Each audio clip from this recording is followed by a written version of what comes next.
Hello and welcome to another week's analysis behind the news. This is our Labor Day edition, so naturally we should be discussing the news that affects those of us who show up every day to earn a living for ourselves and our families.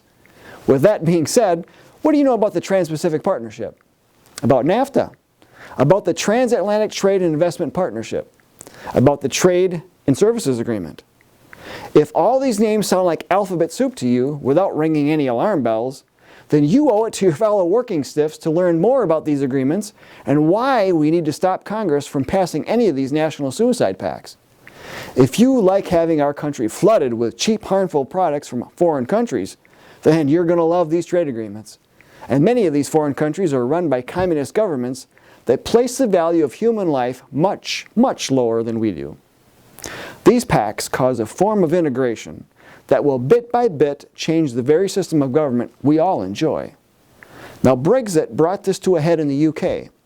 Let's ensure that we are not placed in the same position by educating others around us to the dangers of these agreements and to influence Congress to vote no on these. So visit jbs.org for more information. Also in the news was the shallow business of an NFL quarterback who was protesting America by not standing up during the national anthem. What was he protesting? How America oppresses minorities. At this point, we have to ask, is anyone oppressing him? How did he get to be an NFL quarterback if it wasn't by the sweat of his brow and his own dedication and work ethic?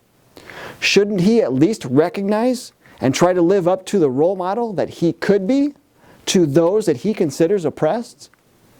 Helping others is a great attribute. But when do we let others start taking responsibility for their own actions instead of blaming it on someone else or their environment or their situation?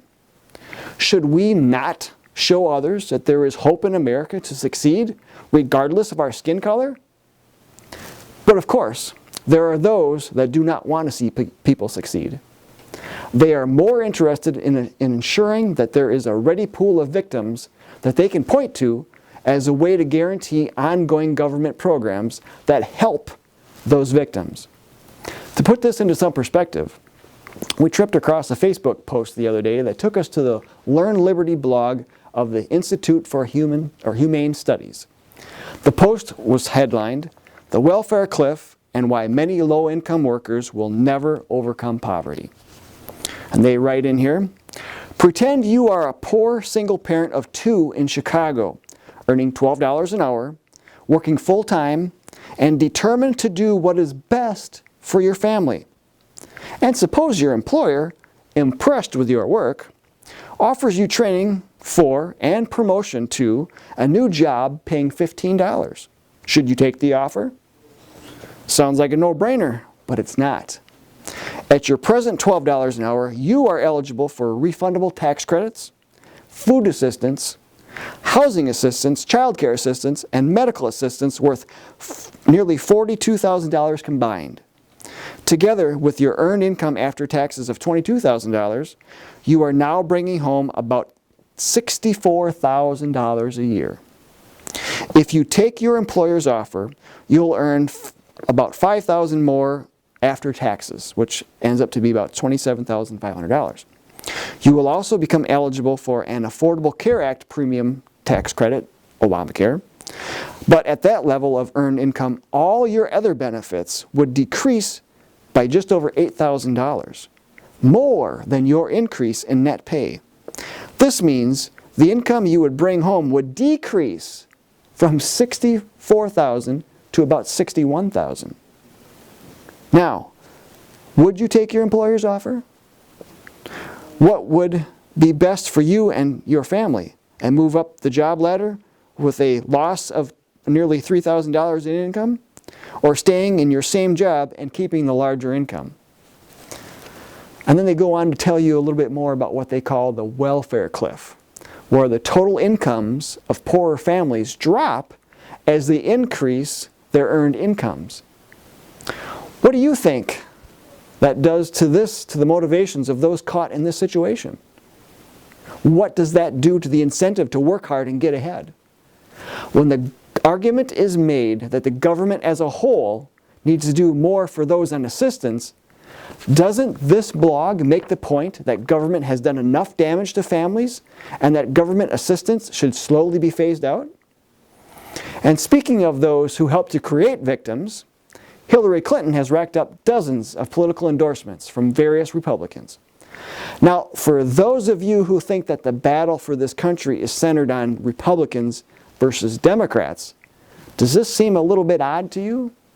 After all, aren't the Clintons supposed to stand for the complete opposite of the Republicans? Yet, here we have Republicans stepping forward to get Hillary into office. The Washington Post has a list of many of these Republicans. And if you were to do a bit of research into these folks, you would see that many are establishment Republicans. Now let's face it, these are the type of Republicans that have given up on limited government, individual liberties, and American sovereignty. There is barely a war that the establishment has passed up. And the establishment holds both Republicans and Democrats. Why is it that the Democratic Party is now also the war party? Didn't they holler and scream the loudest during the Bush Wars? But now that it's a Democrat sending our brave men and women to die on foreign soil, it's okay? Let us impress upon you that the battle is not Democrat versus Republican. It's liberty versus tyranny. Merely voting for Republican will not clear up the mess that we have in Washington or in the states. However, creating an educated electorate that raises up candidates who will obey the Constitution will. If you truly want to make a difference in the direction of this country, join the John Birch Society. And if you are wondering about the effectiveness of our organization, all you need to do is take a closer look at whom the establishment has been attacking since the early years of our founding. In nearly 60 years of existence, our organization has been demeaned in every way possible by those building tyranny around us. Those attacks continue today on a daily basis. Why? Because what we do is effective and our potential is phenomenal. Visit jbs.org to join today and have a safe and happy Labor Day. Until next week, we'll see you then.